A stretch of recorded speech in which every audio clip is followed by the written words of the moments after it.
Welcome to Success in Motion. Join us as we dive deep with top leaders, entrepreneurs, and professionals, uncovering strategies to grow, scale, and succeed.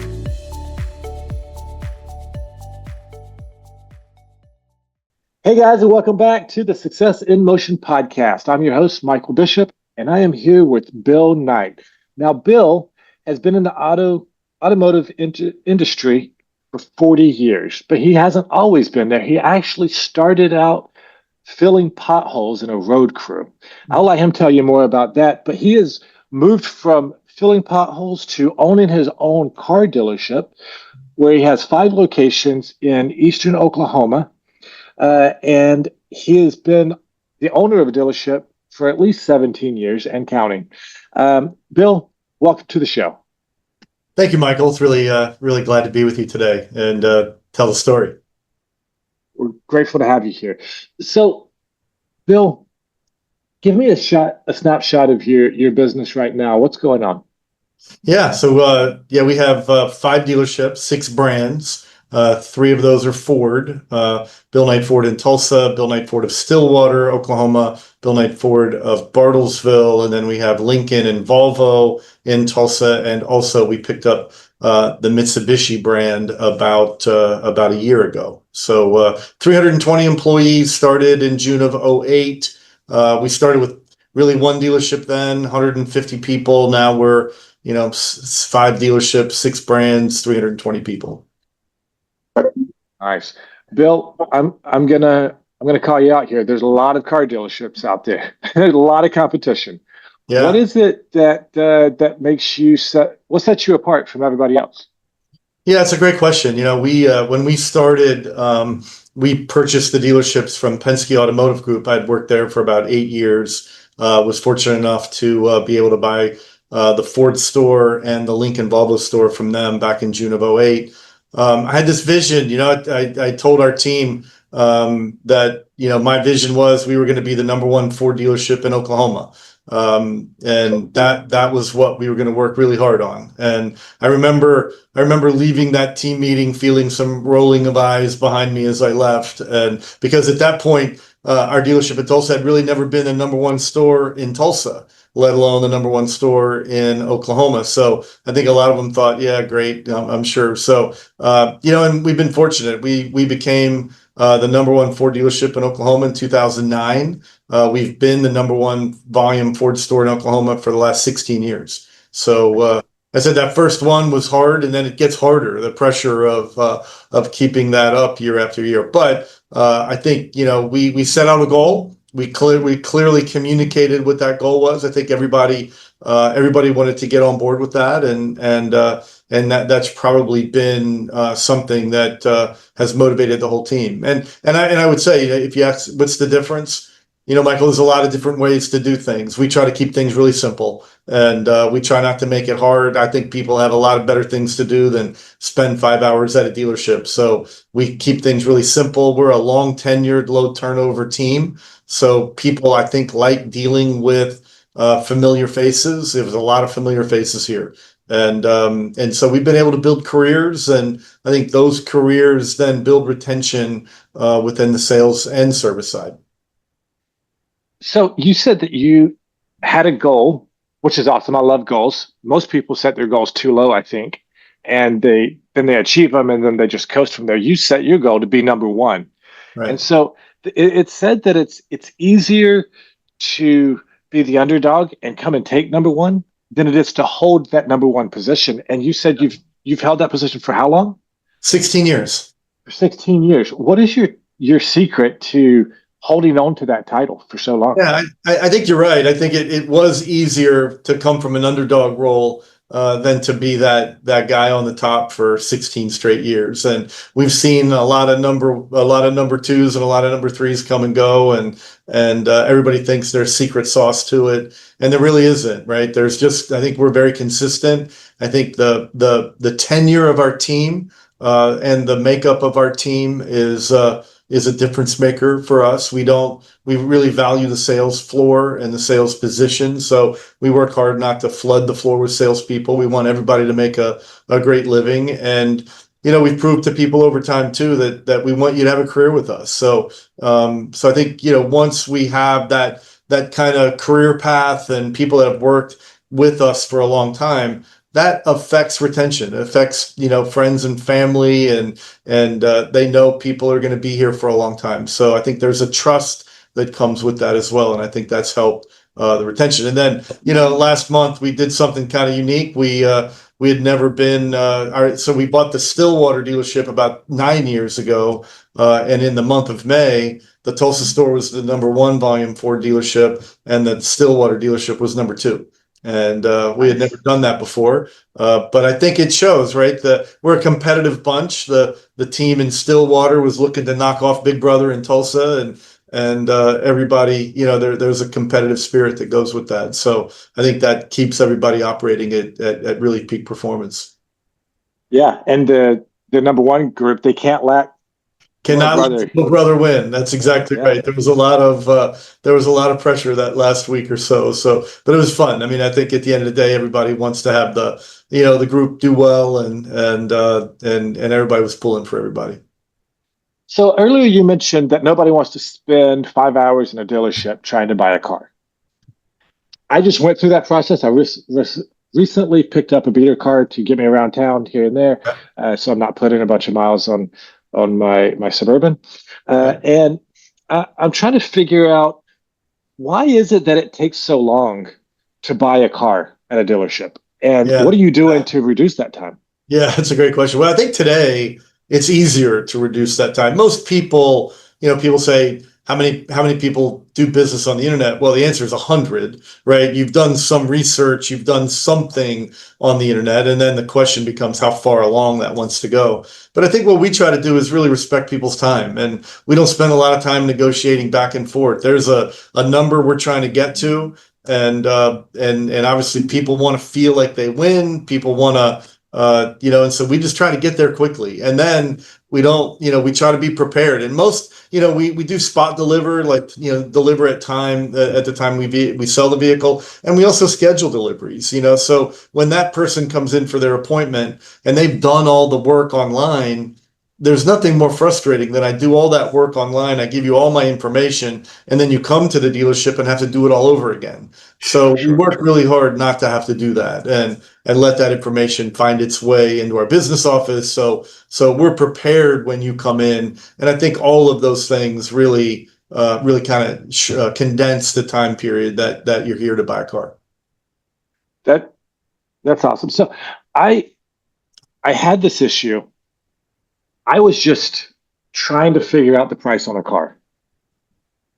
And I went into a major dealership, and I went in and I was like, okay, this car, what does it cost? They sent me through the horse and pony show.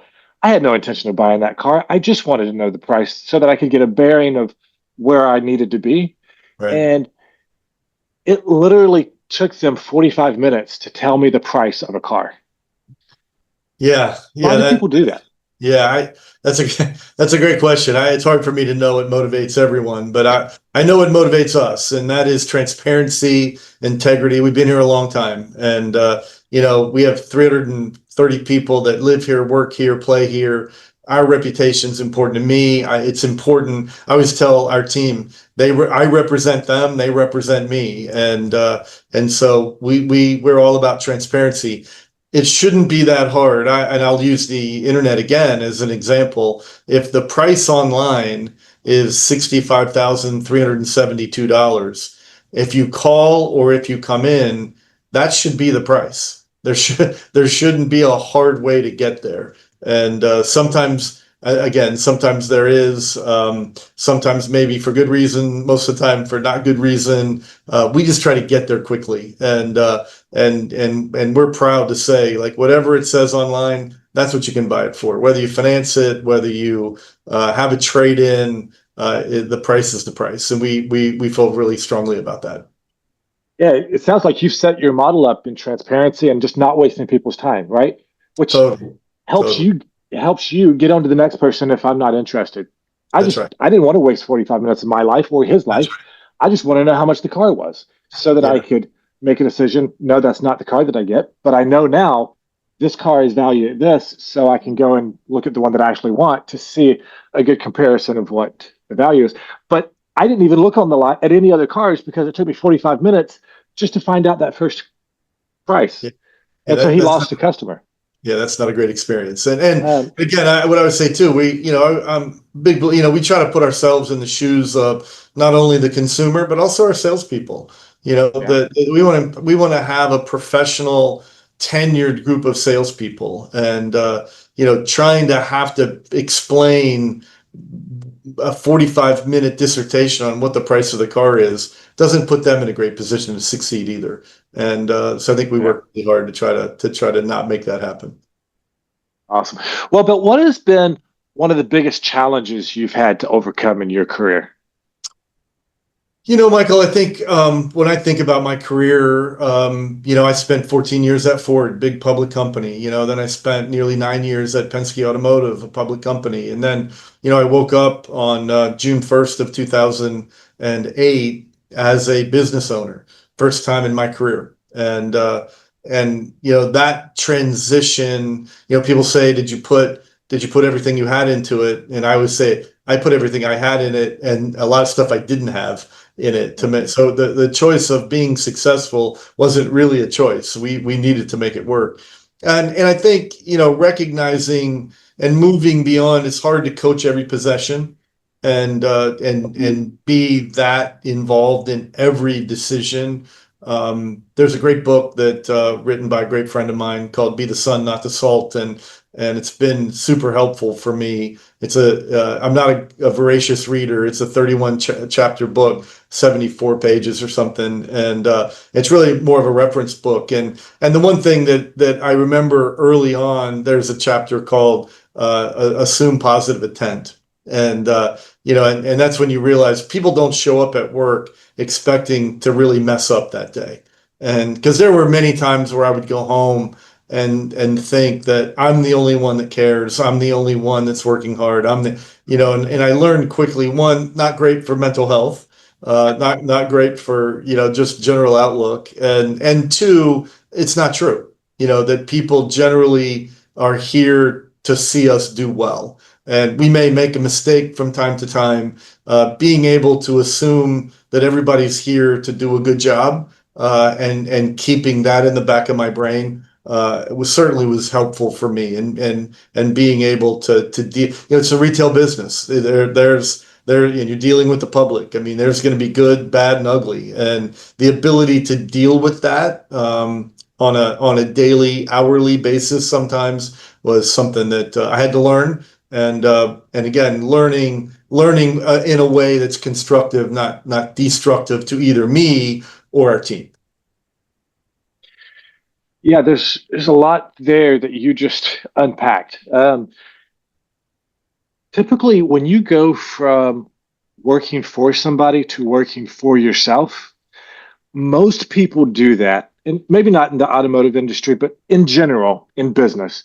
They've Mhm. worked a job, they've gone out and they're like, I'm making $10 an hour, $20 an hour, even $50 an hour.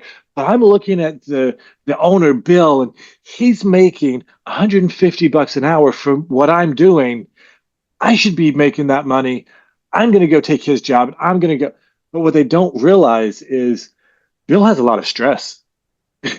Bill has to make sure that all of the payroll is covered, has to make sure that there's business coming through the business so that you can actually do your job.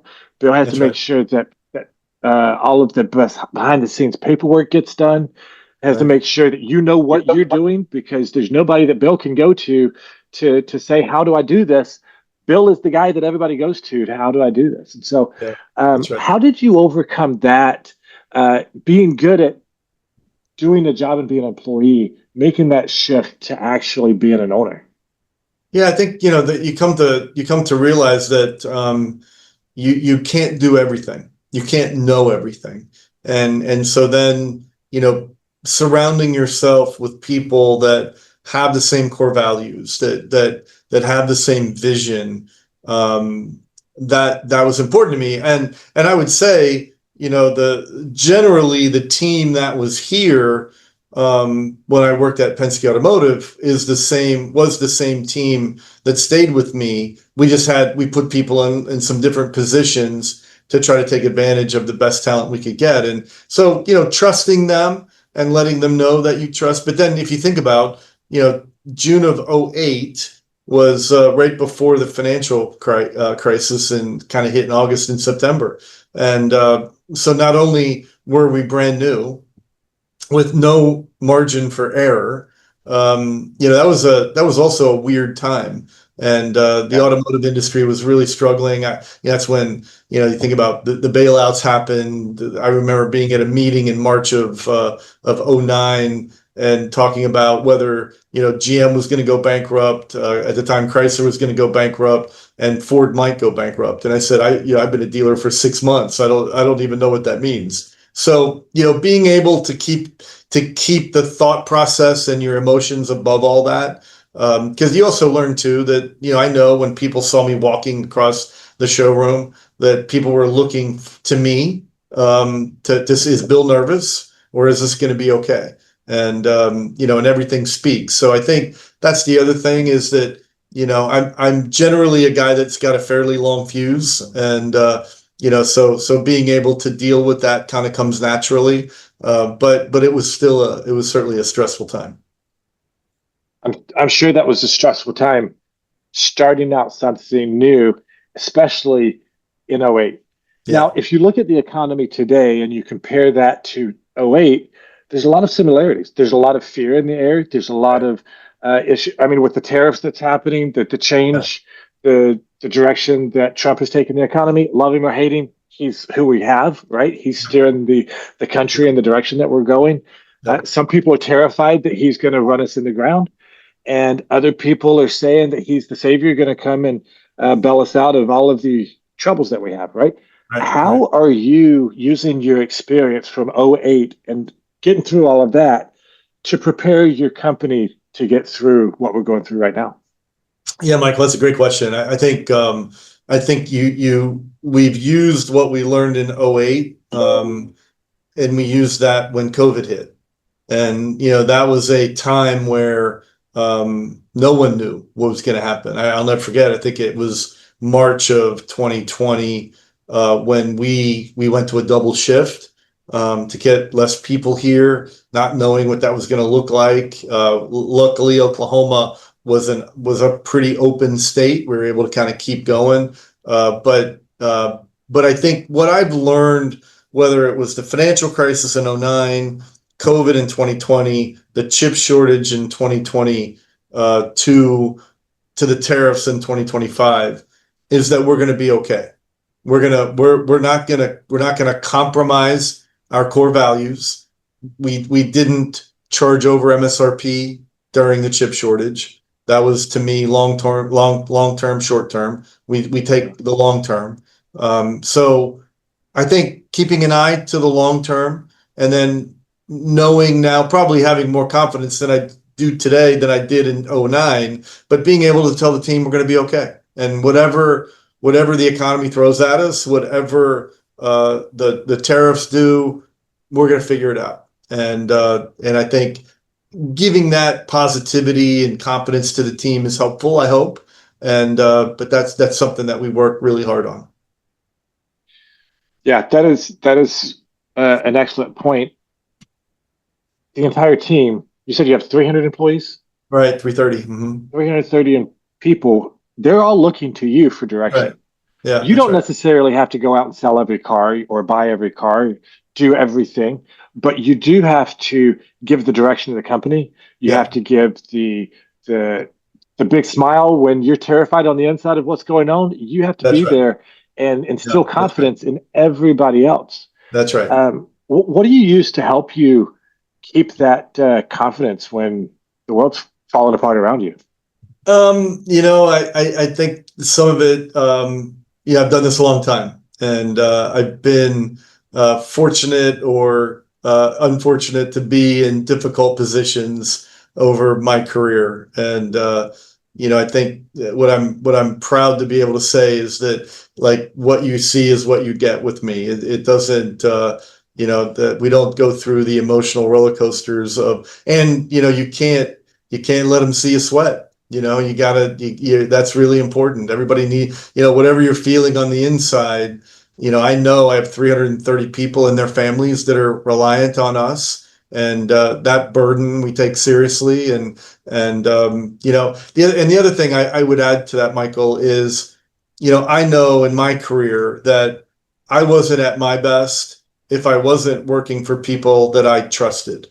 And it's hard to trust when you don't know from day to day what the direction is. Our direction is very clear. Our core values are very clear, very clearly communicated, and we work really hard to stay and have our teams hold us accountable for that. So I think having a team that trusts the leadership, trusts the ownership, that we're going to do things with our employees in mind, with our customers in mind, and be a great community partner. That's who we are. And that really has never wavered, really since June of '08. That's awesome. I think it's cool that you're able to do all of that and just instill confidence in your entire team, Right. especially through the last 5 years that have been such a roller coaster with ups and downs, and sidesteps and pivoting and all of the things that we've gone through. So, if somebody wants to get into the automotive industry, Yeah. where do you think that they should start? What's the first step? Well, my background's a little different. My background was, working at Ford and then taking that 14 years and turning that into a career on the retail side. That's a very different approach than most have. Most of our people, that start, and here's what we say to all of our new hires, right? Their career path is multiple, right? And my general manager in Stillwater is 36 years old. He started as a lot attendant with me when he was 18. So making, $10 an hour, moving cars around, just generally helping out. And that's what we look for. We look for those people that can come in, have really, we are servant leaders. So I like having servant leaders around us. It's hard to learn that if you haven't worked in a servant leadership culture. And so, to me, it's just get started, right? Get started. If you want to be a technician, whether you go to technical school or start as a lot attendant, just get started and then work hard, be a great teammate, and the possibilities are endless.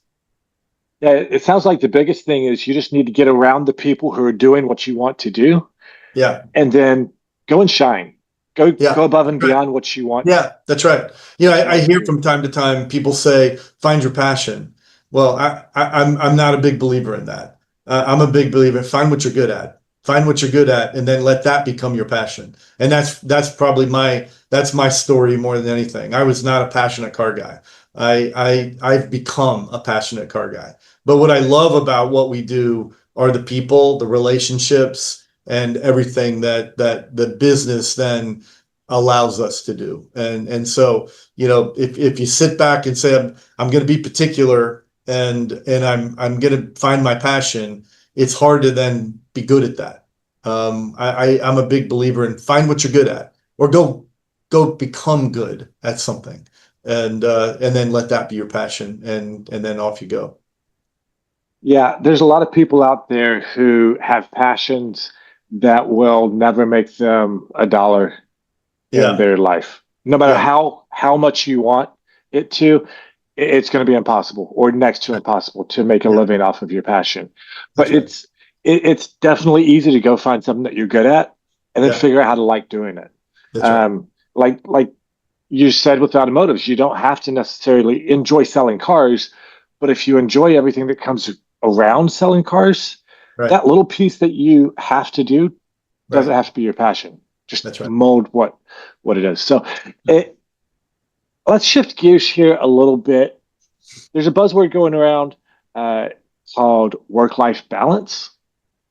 And I just wonder, what is it to you? What is work-life balance? Is it a thing? Do you think it exists? And if so, how do you manage that? Yeah, that's a big issue. And you know, I'm a guy that it was hard, you know, growing up. I mean, my dad was a public school teacher and administrator, and you know, my wife and I went to high school together. Her parents were her dad was a coal miner, and so you know, we had to go figure something out. And I would say it's like, you know, especially, and I share this with our kids. It's you know, hopefully the race that we've been in, I always feel like it's like someone's chasing you and always and you know, but you know, we found our way to Tulsa, and we always focused on family first. And I think, you know, not putting too much pressure on being at everything. This is a hard business. You know, we're retail, we're open a lot of hours. I'm a believer, especially at the beginning, my team needed to see me here. They needed to see that, you know, and so I probably spent, you know, my first 16 years were 6 days a week, 12 to 15 hours a day. And, you know, that is just in my mind what it took. And I was very fortunate. I was at a life stage where my kids were in college and then off doing what they were doing. So I didn't have young ones at home. But now we have 5 grandkids and they all live in Tulsa. And so I spend, you know, I've been more intentional about my Saturdays now and being with them. But, you know, it's the reality of what it is that you want, you know, and it, in my mind, right, wrong, or indifferent, it's what I thought it took. And you know, and that's just kind of where we are. But I do see that. I see, you know, from a lot of people, the working on Saturdays, I'm looking for remote work. Well, this isn't remote. We're the opposite of remote. And you know, and you got to like being around people, and you got to like to socialize, and you got to like building relationships. And so that's been me. So I don't know, Michael, it's a tough one. You know, the work-life balance piece for me has been, I knew that if I was gonna do this, it was gonna take you know, it's not a 9 to 5 job. And I, you know, people say, you know, people say like, well, why are you here on a Saturday? Well, one, I like it, right? I like being around everybody. And two, you know, we're locally owned, and I think the consumer seeing the owner here on a Saturday makes a difference. And so, you know, just trying to keep balance around what works for me, and that's different for everybody. But that's something that's super important and super different for everybody. That's for sure. Yeah, there's definitely something to be said about different phases of life, right? When you're trying to build a family, Yeah, if you're out there working 18 hours a day, good luck. that's Your right. wife is either going to hate you or leave you. Yeah, um, but when you're in the age that you started this business, you had the freedom to go and do that because your kids were were grown. They were starting their that's own right. families, right? That's And right. so there's That's right. definitely something about the different stages in life. That's right. Then I always like to focus out or point out that it's more about focus than it is time, right? Hmm. And so if you only have an hour a day to spend with your family, Right. what are you doing during that hour? Yeah, that's right. Are you on Facebook? Right. Are you sitting down watching TV? Are you doing all these things that don't really matter? That's Or are right. you sitting down to dinner with your family and having real conversations over dinner about how their day's going and how you can help them in the amount of time that you have Yeah. to give them, right? Yeah. And That's and right. maybe it's not dinner, maybe it's breakfast for you because Right. of the hours that you have to work. Right. But whenever you're with your family, be with your family Right. instead of being somewhere else. This is something that I've been working on a lot over the past few years, trying to be sure that I'm giving my kids what they need because I found that uh, I work from home, and with that, I can be here all the time. Right. But just because I'm physically here doesn't Right. mean that I'm mentally here and I'm giving them what they need. Yeah, that's hard. It might be harder. It might be harder that way. Yeah, and so you definitely have to make sure. that you're present when you need to be present, and you're focused on work when you need to be focused on work. That's right. Because if you're not, then both things are going to fall apart. Yeah, that's right. So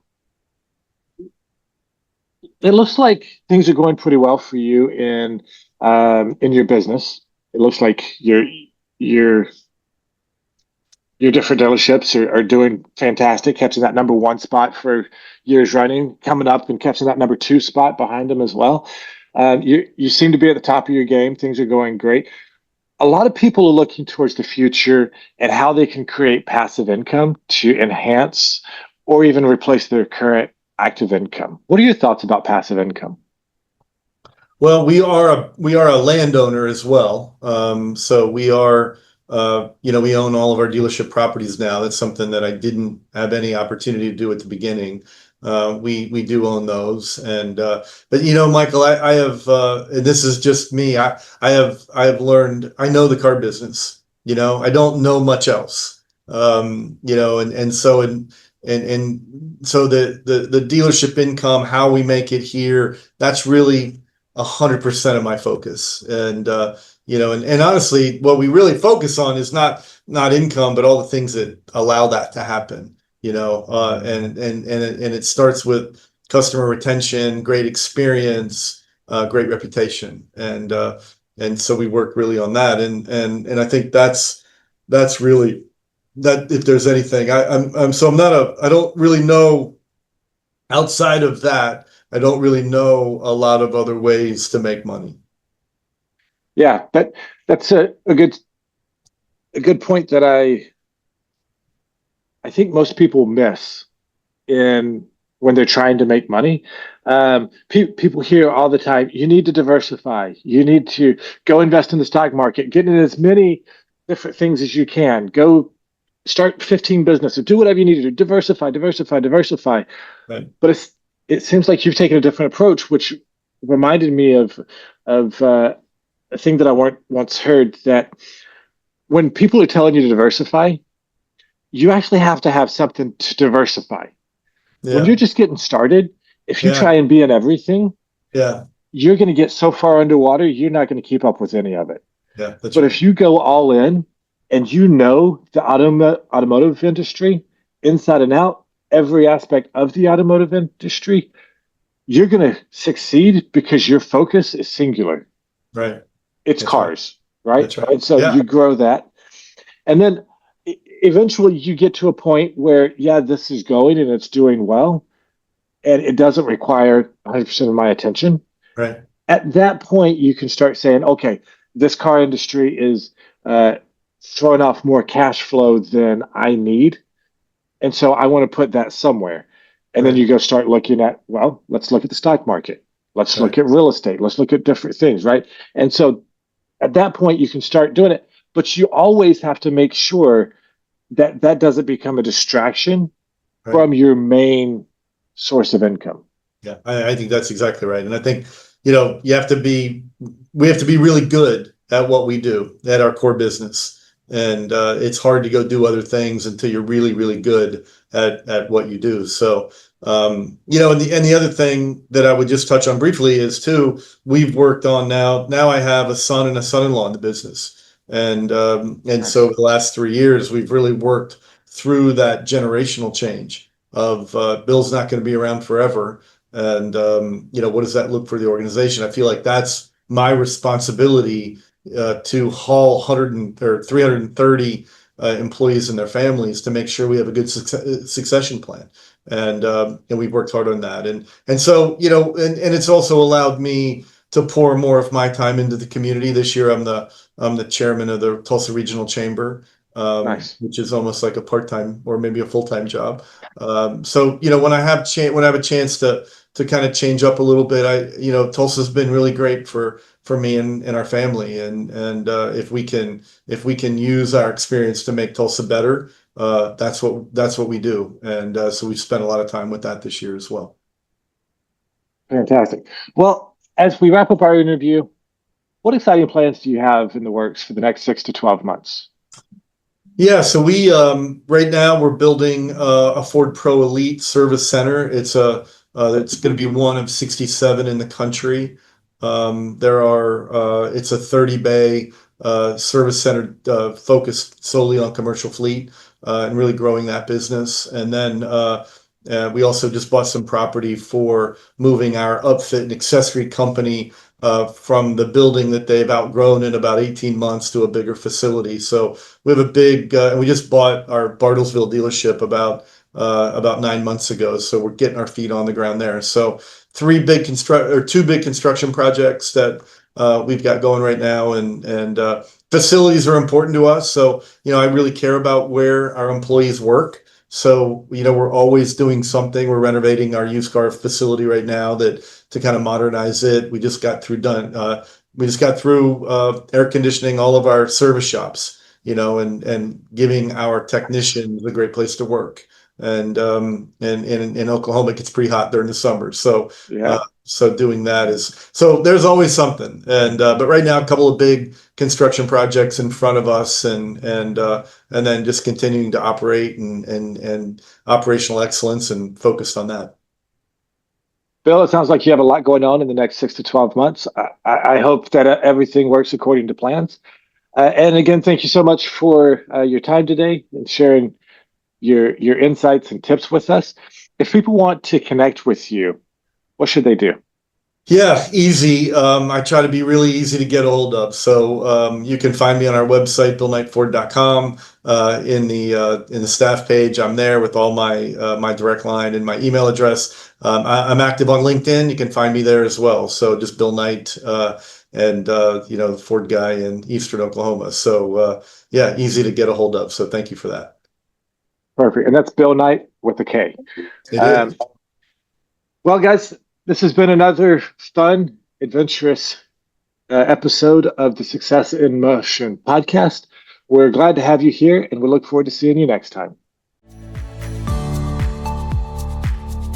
Thanks for tuning into Success in Motion. Want to share your story? Visit successinmotionpodcast.com/guest to apply and be featured on the show.